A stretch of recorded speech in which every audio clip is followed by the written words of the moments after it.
Hello बच्चों, स्वागत है आप सभी का हमारे YouTube channel Sachin math Chandok में। तो बच्चों, आज हम एक नए टॉपिक पर बात करेंगे वैद्युत विभव तथा वैद्युत द्विध्रुव। इससे पहले हमने गॉस की प्रमेय और उसके कुछ अनुप्रयोग के बारे में पढ़े थे। तो आज हम वैद्युत विभव के बारे में और इससे रिलेटेड टॉपिक के बारे में पढ़ेंगे। तो सबसे पहले जान लेते हैं कि स्थिर विद्युत्की में वैद्युत विभव होता क्या है। तो वैद्युत विभव किसी चालक का वह गुण होता है जिसमें आवेशों का स्थानांतरण होता है। जैसे यदि हम दो आवेशी चालकों को एक तार द्वारा जोड़ दें तो ऊंचे विभव वाले आवेश का प्रवाह कम विभव वाले आवेश के प्रवाह की तरफ होता है। यह क्रिया तब तक होती रहती है जब तक कि दोनों का आवेश बराबर न हो जाए। ठीक, तो हम इसके बारे में पढ़ेंगे कि वैद्युत विभव क्या होता है। वैद्युत विभव है कि वैद्युत क्षेत्र में किसी परीक्षण आवेश को लाने वैद्युत क्षेत्र में किसी परीक्षण आवेश को लाने पर किए गए कार्य और परीक्षण आवेश के अनुपात को वैद्युत विभव कहते हैं। हम इसे भी से प्रदर्शित करते हैं और यह अदिश राशि होती है। अब यदि हम मान लें कि कोई परीक्षण आवेश Q0 को वैद्युत क्षेत्र में लाने पर किया गया कार्य W हो तो विभव क्या हो जाएगा, तो V इक्वल टू W/Q0, ये इसका इक्वेशन हो जाएगा। अब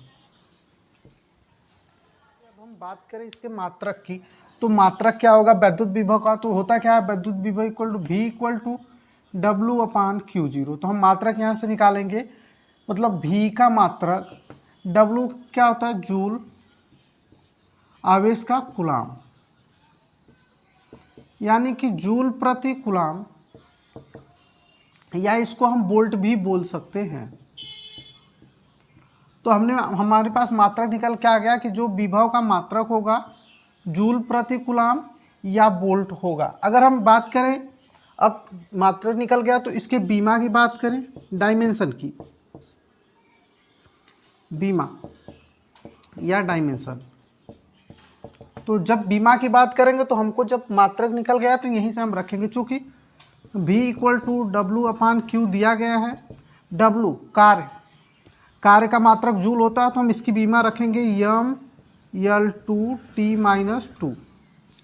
आवेश का होता है AT, चूँकि बीमा बड़े ब्रैकेट में होती है तो हमने बड़े ब्रैकेट में क्लोज किया। अब यहाँ से mL/2T-3A-1, ये इसकी बीमा हो जाएगी। अब अगर हम V के MKS मात्रक की बात करें, MKS मात्रक मतलब मीटर किलोग्राम सेकेंड में, तो यम से क्या हो जाएगा, ये मास है चूंकि तो किग्रा, यल से मीटर स्क्वायर सेकेंड माइनस क्यू और एम्पियर -1, ये इसका मात्रक हो जाएगा। किग्रा मीटर स्क्वायर सेकेंड माइनस क्यू एम्पियर -1। तो हम वोल्ट, या हम कह सकते हैं, यहाँ से हमने V का मात्रक जो निकाला है कि वोल्ट, तो हम कह सकते हैं कि 1 वोल्ट बराबर 1 जूल प्रति कूलाम। ये यहाँ से हम इतना मात्रक निकाल सकते हैं, यानी कि किसी परीक्षण आवेश को वैद्युत क्षेत्र में लाने के लिए किया गया कार्य 1 जूल हो तो वैद्युत विभव 1 वोल्ट होगा। हमारे पास इस सवाल दी गई है कि 12 × 10⁻⁴ कूलाम आवेश को अनंत से विद्युत क्षेत्र में किसी बिंदु तक लाने में 2.25 जूल कार्य करना पड़ता है, तो उस बिंदु पर विभव ज्ञात करना है। ठीक है, तो पहले जो दिया गया हम उसको लिख लेते हैं कि एक कूलाम आवेश, तो Q का मान दिया गया है कि 12 × 10⁻⁴ कूलाम। इसके बाद जूल कार्य है, तो W का मान दिया गया है कि 2.25 जूल। तो हमको V का मान निकालना है, तो हम आसानी से इक्वेशन में रख सकते हैं कि V इक्वल टू W/Q0। इस इक्वेशन में इसको रख देंगे, निकल जाएगा। तो V इक्वल टू, चूँकि W का मान 2.25 जूल है और Q का मान 12 × 10⁻⁴ है, तो हम जब इसको सॉल्व करेंगे 2.25 10⁻⁴ को जब हम ऊपर ले जाएंगे तो 10⁻⁴ ताकि 12, V इक्वल टू अगर हमने एक जीरो यहाँ पे बढ़ाया या 2 जीरो यहाँ पे बढ़ाया तो ये 225 हो गया। 2 जीरो यहाँ पे बढ़ाएंगे तो 100 गुणे 10⁴ तो भी अब यहाँ से हम क्या करें कि 225 में 12 की भाग लगा दें और ये ऊपर जाएगा तो घट जाएगा 10⁻², चूँकि 2 है तो घटेगा। तो यहाँ से भी का मान आ जाएगा जब भाग लगाएंगे तो 12 एकम 12, 10 और 105, 12/96,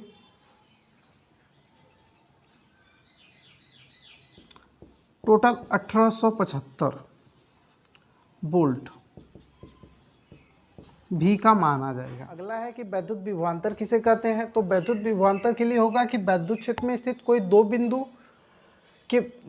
बिंदुओं के बीच विभव में अंतर को वैद्युत विभवांतर कहते हैं। माना हमने कि वैद्युत क्षेत्र में दो बिंदु ए और बी है, इनके बीच विभव में अंतर भी ए और भी बी हो जाएगा। माना यदि वैद्युत क्षेत्र में स्थित दो बिंदु क्रमशः ए व बी हों तथा विभव में अंतर क्रमशः भी ए व भी बी हो तो विभवांतर कितना हो जाएगा, भी ए माइनस भी बी इक्वल टू W/Q0। अब इसका भी मात्रक सेम वही होगा, क्योंकि W/Q0 है तो मात्रक जो हो जाएगा कार्य का मात्रक जूल, आवेश का मात्रक कूलाम। तो जूल प्रति कूलाम या जिसको हम वोल्ट भी बोल सकते हैं। बीमा भी सेम आएगी डायमेंशन या बीमा कि ML2 T-3 A-1, ये बीमा निकल के आ जाएगी इसकी। तो बस इसकी डिफिनीशन थोड़ी भिन्न है कि वैद्युत क्षेत्र में स्थित किन्हीं दो बिंदुओं के बीच विभव में अंतर को विभवांतर कहते हैं। मान लिया हमने कि दो बिंदु ए और बी है, उनके बीच विभव में अंतर भी ए माइनस भी बी है, तो ये जो होगा कार्य और आवेश के अनुपात के बराबर होगा। अब नेक्स्ट है कि इलेक्ट्रॉन वोल्ट। अब इलेक्ट्रॉन वोल्ट क्या होता है, तो एक इलेक्ट्रॉन वोल्ट वह गतिज ऊर्जा होती है जो कोई इलेक्ट्रॉन 1 वोल्ट विभवांतर द्वारा त्वरित होने पर अर्जित करता है। यह इलेक्ट्रॉन की गतिज ऊर्जा होती है। ठीक है, तो हम बात करें इलेक्ट्रॉन वोल्ट की, तो एक इलेक्ट्रॉन वोल्ट बराबर कितना, एक इलेक्ट्रॉन गुणे 1 वोल्ट, यानी इलेक्ट्रॉन पे आवेश 1.6 गुणे 10⁻−19 इलेक्ट्रॉन 1 वोल्ट। तो 1.6 गुणे 10⁻−19 इलेक्ट्रॉन वोल्ट, या हम कह सकते हैं कि 1.6 गुणे 10⁻−19 जूल। तो एक इलेक्ट्रॉन बराबर 1.6 गुणे 10⁻−19 जूल भी होता है। अब अगर हम इसके मात्रकों की बात करें, बड़े या छोटे मात्रक की, तो 1 किलो इलेक्ट्रॉन वोल्ट बराबर कितना होगा। क्योंकि 1 इलेक्ट्रॉन वोल्ट बराबर 1.6 गुणे 10⁻19, तो हम कह सकते हैं कि 1 किलो इलेक्ट्रॉन वोल्ट बराबर 10⁻3 इलेक्ट्रॉन वोल्ट, यानी 10⁻3 गुणे 1.6 गुणे 10⁻−19 जूल, या 1.6 गुणे 10⁻16 जूल। ये हो जाएगा 1 किलो इलेक्ट्रॉन वोल्ट बराबर। अगर हम मेगा की बात करें तो 1 मेगा इलेक्ट्रॉन वोल्ट बराबर कितना होगा, तो मेगा होता है 10�6 इलेक्ट्रॉन वोल्ट, यानी 10�6 गुणे 1.6 गुणे 10⁻−19 इलेक्ट्रॉन वोल्ट।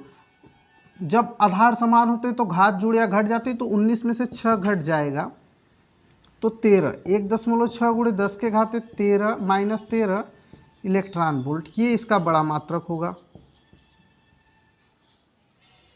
मेगा।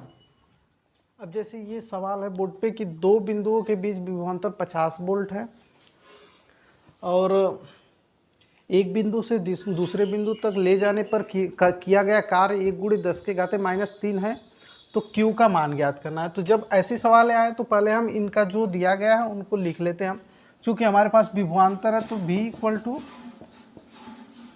50 वोल्ट। इसके बाद कार्य W 1 × 10⁻³ जूल है। अब हमको Q ज्ञात करना है, तो हमने फार्मूला है हमारा कि V = W/Q0 या Q0 या Q।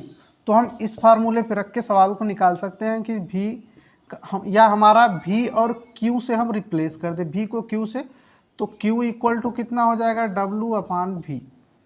तो यहाँ से हम निकाल सकते हैं कि Q = W का मान हमारा कितना है 1 × 10⁻³ V का मान कितना है 50 वोल्ट। तो यहाँ से हमने अगर 2 जीरो ऊपर बढ़ाया 10⁻³ तो 50 × 2 जीरो नीचे भी बढ़ाएंगे हम। तो जब ये ऊपर जाएगा 100/50 हमने किया 10⁻³ है, ये ऊपर जाएगा तो 10⁻² हो जाएगा। यहाँ से 2 × 10⁻5 कूलाम। तो इसका जो सही आंसर होगा 10⁻5 कूलाम।